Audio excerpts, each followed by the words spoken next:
KB experiment. Yo, what's going on, everybody? It's King Borris in the house, back at the KB Experiment podcast. Just doing another episode 28. Wanted to come out and just keep doing what I'm doing. Number one sponsor for the show. Got this shirt, Street Veterans. See, Street Veterans. It is a brand by Mr. Hyde. Mr. Hyde's a good friend of mine. Very, very good artist in the underground hip hop world. Mr. Hyde on Instagram. You just got to check him out. This is one of his shirts. I got a lot of his merch. I got a lot of, I don't know if you can see it from here, but up there I have a signed poster, CD, stickers. So yeah, I hold this man up to a high standard. But I appreciate the clothing because I love it. I'm a street veteran because I'm old. But you got to check him out. MrHydeMerch.com. And we have a new website that's coming out. All that will be in the description, so make sure you check him out. He's on Spotify. He's on every streaming platform you could think of. In fact, he's been on the podcast not too long ago with his wife, Sherry Rains. So that was definitely a good podcast. I recommend you guys go back and listen to that one. So today I want to talk about mental health. And the mental health is going to be based on my experience in my mental health and what I've learned over the years of avoiding mental health with ego, and then succumbing to what mental health is and how damaging it could be for not just you and your family, but the stigma of medication and things like that. So what I'll start with is I grew up in Elizabeth, New Jersey, right? Elizabeth, New Jersey, the section that I was in, you'll say it's ghetto, it's hood.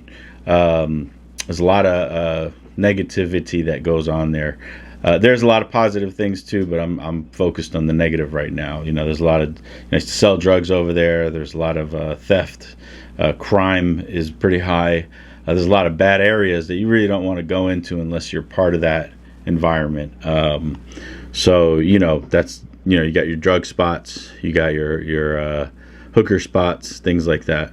So it's a really, really tough area.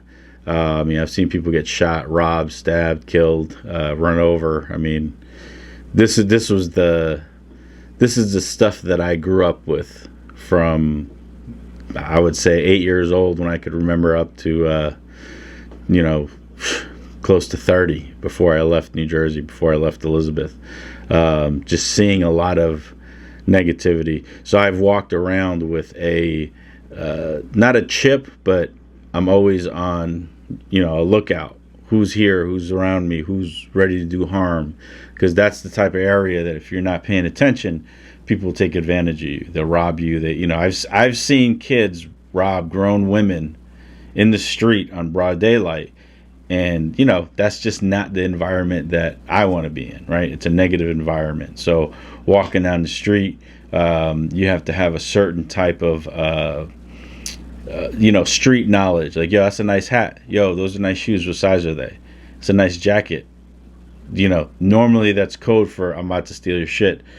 Does it fit me? Type of thing. So if you're not privy to that, you won't know. I have friends that aren't from that area that have been robbed. I used to go to Washington Heights and pick up, right? You could imagine what I mean by pick up.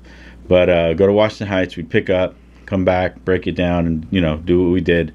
And we had some friends that would sometimes come with us that weren't from the area, and the stigma of I want to be a gangster, I want to be a drug dealer. That whole thing comes into play, that scenario. So I remember a friend of mine went down by himself, and we told him, yo, don't go down to Washington Heights on your own, trust me. He did. That's fine, he's grown. They sold him a whole brick of oregano. So they know who to take advantage of and who not to. The whole point of this story is that there's a lot of situations that I've been in that have, and I didn't know this until I started to seek therapy, that affected me long term, right? So when you're growing up in that atmosphere, we don't believe in mental health. We don't believe in seeking psychologists, psychiatrists, taking medication. That's That's what crazy people do, right? So the atmosphere and the way you think about things when you live in that ghetto environment, that hood environment, is totally different outside of those walls, right? So for many years, I said, I've had anger, I've had some serious anxiety, things that have hindered what I can do in life. So I haven't hit my full potential because of the anxiety and things that I've had. I used to have a lot of panic attacks. And I didn't know what they were. I didn't know what a panic attack was. I would, have problems breathing. I'm having a heart attack, things like that. Flight or fight responses. It was pretty intense, right? But I'm a man. I'll deal with that shit. That's all good. I'll get over it, right? Because that's what men do. So many years went by, and it got to a point where it broke me, right? The anxiety, the stress hit me to a point where mentally I couldn't move forward. And I had two options. See, I have a family. So what I do affects them. It's not just going to affect me. It's going to affect them. And I went to the doctor. I was having these medical issues that, and check this out. I've had medical issues for many years of my life, right? A lot of digestive issues and pains. And every time I'd go to the doctor, I'd have everything scanned out, x-rays, coloscopies, all that bullshit. Nothing was ever wrong. And I'm like, how could this be? I feel a certain way, but nothing's wrong. So I couldn't put two and two together. So this situation, and I'm going to get personal. I'll tell you what happened. I got what's called dysphagia. Dysphagia is the inability to swallow. One day, over a period of a few weeks, I couldn't fucking swallow. I could not take the food and put it in my throat and swallow it. I can't explain it to you, but it's like the muscles in the back of the throat that pull it down through your esophagus, they stop working. So I couldn't eat. So I didn't eat for a while. I lost, 25, 30 pounds, maybe more. It was a very frustrating and confusing part of my life. Why? Because I'm like, I've been eating for 40 years or 35 years. What, you know what I mean? Like, how do you stop swallowing? So obviously something's wrong. Went to the doctor. I had all these tests done, and some of these tests were not comfortable at all. So, they have this one test, I believe it's called the metonymy test. They take a camera that's thick. I don't know if you can see. This is a fucking thick camera. They stick it inside your nose, and they hang it over the inside of your throat. Inside your throat, you have this little sphincter thingy that opens and closes when you swallow. So they take this like syringe full of jelly because it's a numbing agent, and I snorted it up because I'm like, I don't want to feel nothing. And I've never in my life felt so violated. I mean, that shit had me shaking like a leaf. And I couldn't do it. And the lady's like, you gotta relax. I said, you know what? This is some serious shit. I'm a man up. Just sit here and get it done, right? So I put my hands on the chair and I said, let's go. She put the camera in, and it feels like you're choking. Imagine you choking, but you're not, right? You can still breathe. You got something in your throat. It's terrible. So then you have to do a series of 10 swallows. You swallow, and you wait 3 seconds. You swallow, you wait 3 seconds. So it takes, 30 seconds just for that process? So that's not including the, getting it in there, taking it out. So, that shit was terrible. It was so bad that I didn't even want her to take it out because I'm like, this sucks. So I asked her, is it going to be bad when you take it out? I said, nah, you'll be fine. So she put her hand on my forehead, right? And she fucking pulled it out. And I went, like that, and all this blood came out. Man, when I tell you I felt terrible, man, I felt like I felt bad. I felt like a bitch. So, got that over. I went in the car, and I fucking started crying. I was crying because I was just so upset that, A, I'm going through this, B, that was fucking horrific. And C, like, I'm a grown-ass man, like, what's going on? So I went back to my ENT, and we're talking about it. He's like, there's nothing wrong, bro. All your tests are good. Like, everything's good. I don't know what to tell you. So I looked at him. I was like, I think it's my anxiety. And the dude got real close to me because my kids were in the room. I do everything with my family. So he put his hand on my shoulder. He says, I'm glad that you said it. I said, what do you mean? He's like, I'm glad you said it. Like, man, you the doctor, how you're supposed to tell me that? He's like, well, a lot of people don't take it well when you tell them it's their anxiety and their mental health that's causing this. So I said, okay, I think that's bullshit, but whatever. But he said, I'm going to give you some Xanax, take this, it'll calm you down. And I said, nah, bro, I'm not about that shit. I'm not taking no Xanax. I'm not taking that crazy people meds. That's for crazy people. I don't do that shit. I'm not fucking crazy.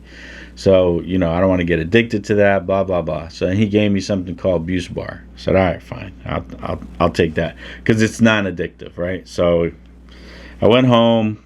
I didn't take the shit, trying to deal with it. I just got so frustrated around midnight. I went to the hospital. I went, I got to go to the hospital. I can't take this shit no more. I can't eat. I mean, it's a tough thing. So I went to the hospital. The doctor's like, all right, he comes over, looks at me. He's like, what do you want me to do for you? I'm like, fuck you mean? I mean, this is a doctor. It's the last defense of like emergency. He's like, all right, well, you got dysphagia. Did you go to the doctor? I was like, yeah. What did he say? Well, he tried to give me all this Xanax and shit. And I was like, nah, I don't want that. So he goes, all right, so what you want me to do for you? I'm like, I don't know. He's like, well, why don't you do what your doctor says? So he prescribed me the Xanax, and I went home and I took one, and that night I had a full meal. And that's the first time that I realized, like, damn, it's really in my head. Because the Xanax does certain things to you, right? I'm not a doctor. This isn't medical advice, but just from experience. The next day I took another one, and I was sitting there. And this is very, very... this is a very strong conversation I had with my wife. I was sitting outside and I was looking at the sky, right? And when I'm on Xanax, and it's not a lot, I only took 0.5 milligram, right?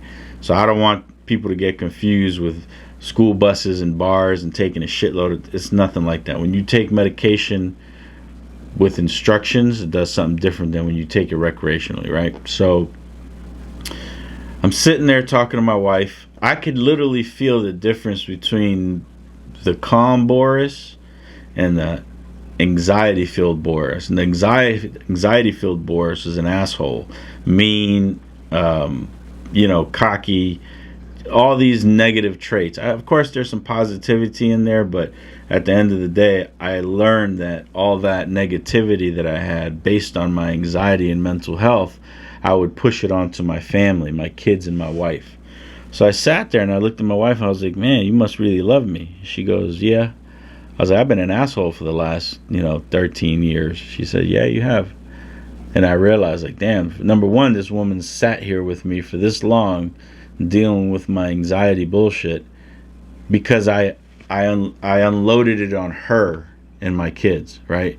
And this is important because I've talked to a lot of people about this and they don't know what's happening. They don't know why they're acting the way they are. But sometimes you need outside counsel to understand how your brain works, which I did. I went and I saw a psychologist. I saw a psychiatrist. The psychologist gives you, they talk to you and they explain things to you and they talk you through it. The psychiatrist medicates you and monitors and gets you through the medication. One thing that I'll say is, like, right now I'm on Klonopin, right? And that's one of the only reasons I'm sitting here doing this podcast right now, because normally they tell you to only take it when you need it, right? When you're having a panic attack, things like that. But I don't know if they understand how it works, because when I take it, I'm good. Like, all that stress, anxiety, and not even anxiety. I have other things that help with anxiety. The Prozac helps with the anxiety. The Klonopin helps me relax. It takes away the stress. It decompresses those emotions in my brain that constantly run in circles about, all the negative shit I shouldn't be thinking about. Oh, I'm going to run out of money. I'm not going to have any food. I'm not going to have a house to live in. All the shit that's never happened. The things that we think about. Oh my God, I'm failing. You focus on so much of the negative, right? So when I take my clonazepam, it's all gone, and it's like a weight release from my head, and I can think about what I have to think about, like sitting here and doing a podcast, right?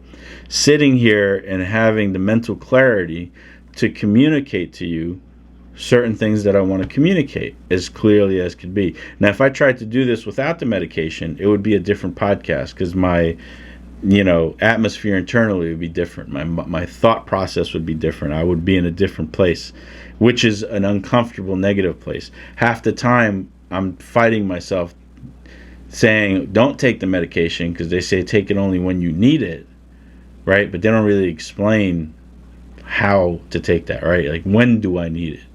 So when I start taking it, they're like, oh, you shouldn't take it that much. I was like, well, you said take it when I need it. I just want to be fucking happy, bro. I just want to be happy. I want to smile. For many, many years, I've always heard people say that they look at their children and they have this sense of joy, right? Joy that makes them emotional, this happiness. I have not felt that for many years. I don't know what that means. I don't know what that joy of looking at your children and loving them a specific way. Not that I don't love them, right? Let's get this right. I love my kids. I'll do whatever, and I have done. I do whatever I have to do for them. I provide for them, and they get everything that they need, right? So that's not in question. I do that. But when it comes down to that emotional connection, that love, it's different. It wasn't there. When I started taking my medication, it took away all that negative mindset. And man, when I looked at my kids, and when I look at my kids, I can sit there and I can cry and love them, and I feel this joy, like, wow, this is amazing. Like, I have these humans that depend on me, that love me unconditionally.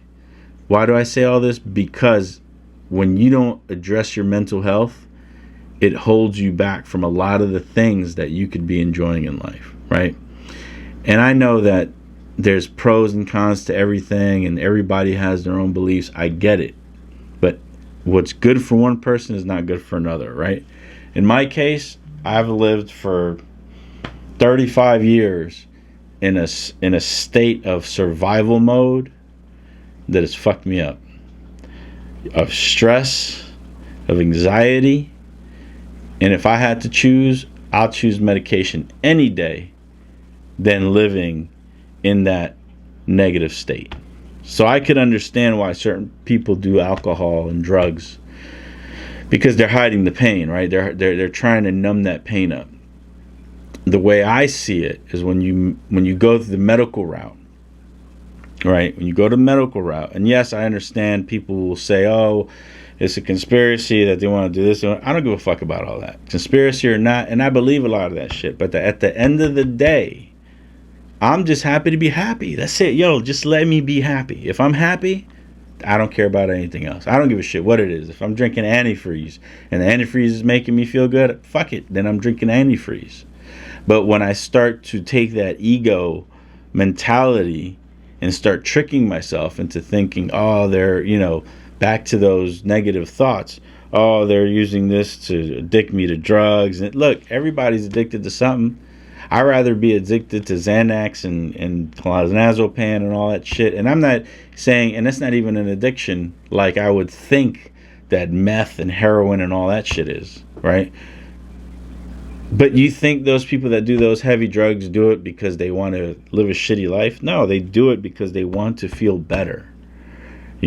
Some of these legal drugs have those illegal drugs in them. So it's like microdosing mushrooms. There's a lot of positive things that come out of specific drugs and or medicines, because ultimately they're all drugs that can be used as medicines. And these medicines can be used as drugs where you're taking advantage of them, overusing them, and then now you're in a negative state, because addiction is when you're dropping bars like they talk about. Oh, I got 2 Xanny bars. That's fucking a lot of medicine. I could take 0.25 milligrams of Xanax and I'm good for 2 days. So it's crazy to me when I hear people say I took 15 milligrams of Xanax. I'm like, you're nuts, bro. That's but that's what it is. That's what people do, right? I'm no one to judge. I'm here to tell you that everybody goes through some type of mental hardship.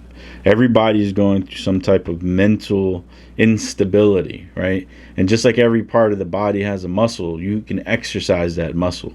And sometimes you're not smart enough or educated enough to educate that muscle, so you seek outside help, a trainer. You go to the eye doctor so you can see better. You go to the heart doctor. So why not go to the freaking brain doctor? The brain doctor that I talk about is a psychologist. Sitting down and talking to a psychologist for a year literally changed the way my thought process was, and it helped me, and I'm glad that I did it. I wish I would have done it sooner, and I highly recommend it to a lot of people. There's nothing weak about going to see a psychologist or going to see a psychiatrist and taking medication. I think it's weak to run away from that because you're hiding, you're running from something that may help you. Now, the psychiatric route is not always an easy route. Sometimes you have to go through a series of different medicines and roller coasters, ups and downs, and it's not the easiest, but it's something that you can get through. For example, I was on Prozac. They were giving me 40 milligrams. It was way too much. It turned me into a zombie. And I sat on the couch and I just didn't want to do anything. Like, I knew I had to do shit, but I just slept. And I just sat there like a fucking mummy. I'm just like, I don't want to do anything. Like I don't have any ambition and motivation. Like, my brain is so numb. So, I called the psychiatrist right away. I explained it to her. They bumped me down to 20 milligrams. And this is medication that you could just stop taking or change like that.